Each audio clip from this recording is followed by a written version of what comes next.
Win or go home para sa Dallas Mavericks sa Game 5. Actually, kahit manalo doon ang Dallas at makapagpuwersa ng Game 6, go home pa rin sila dahil babalik sila sa kanilang home court.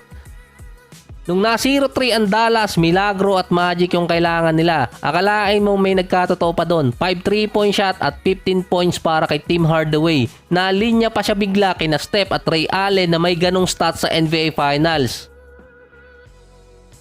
Sa last quarter na ng Game 4, naka 15 points si Hardaway, hindi naglaro ng starting unit ng Boston Celtics kasi garbage time na. Base pa kay Jason Kidd, kailangan nila yung mala Steph at Ray Allen na Tim Hardaway sa Game 5. Ang Celtics mukhang babawi na matindi sa Game 5. Kung hindi, may Game 6 pa naman. Ang Celtics ang isa sa most hated team ngayon sa Finals. Kahit si Embiid, sinabi niya noon nung nag-guest siya sa Finals bilang commentator.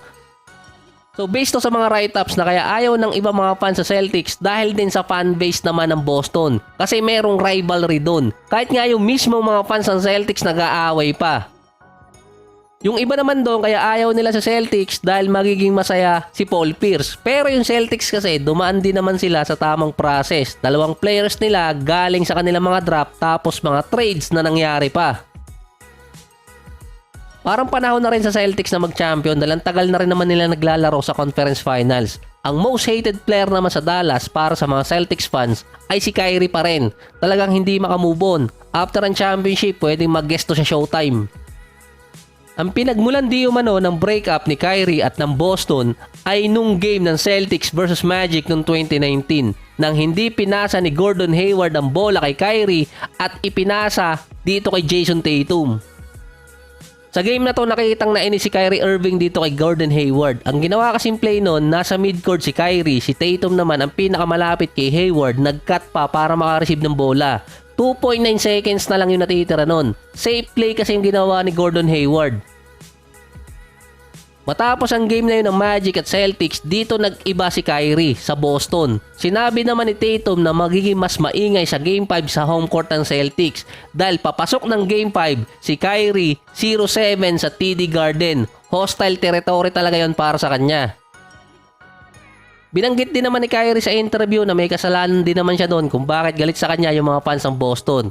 Kahit pa meron siya mga kaibigan doon. Nasa same situation si Kyrie ngayon, 3-1 so far, katulad ng 2016 Cleveland. Kaso noon, naging 2-1 muna ang Cleveland bago naging 3-1. Itong sa Dallas, 0-3 bago naging 1-3, kaya magkaibang record pa rin yun. Sinabi ni Kyrie na wala na silang magagawa doon kundi look forward to making history. So ito kasi yung record ng 0-3 deficit. Sinabi sa finals na magiging X-factor si Porzingis. Nung nawala siya sa Game 4, doon nanalo ang Dallas. Nilagay pa siyang available noon pero hindi naglaro. Sa Game 5, nakalagay doon na questionable si Porzingis, so pwedeng maglaro or hindi. Nasa do or die situation ng Dallas lahat ng natitira nilang games. Sa 156-0 record na 0-3 deficit, 14 games doon nangyari sa finals. Sa 156, 4 na teams ang nakaabot pa ng Game 7. Sa 4 na teams na yon, isa lang sa finals noong 1951 pa. Sa 14 times sa finals na 0-3 deficit, 2 beses pa lang nagkaroon na umabot ng Game 6 or nakapagpuwersa ng Game 6. 1949 Capitals at 1996 Sonics. Kung si Gerardo merong mark my words, ito suntok sa buwan or kaya bilog ang bola. Kaso kung hindi papasok yung mga tira, hanggang bilog lang yung bola doon. Mula nang umalis si Kyrie sa Boston at tinapakan niya yung logo, minalas na siya doon. Para makapagpuwersa ng Game 6 ang Dallas, kailangan pa rin umiscore ni Kyrie na mataas at nasa 50 and 40% siya. So alin doon ang mas malakas yung kulam, yung nuno or yung tikbalang?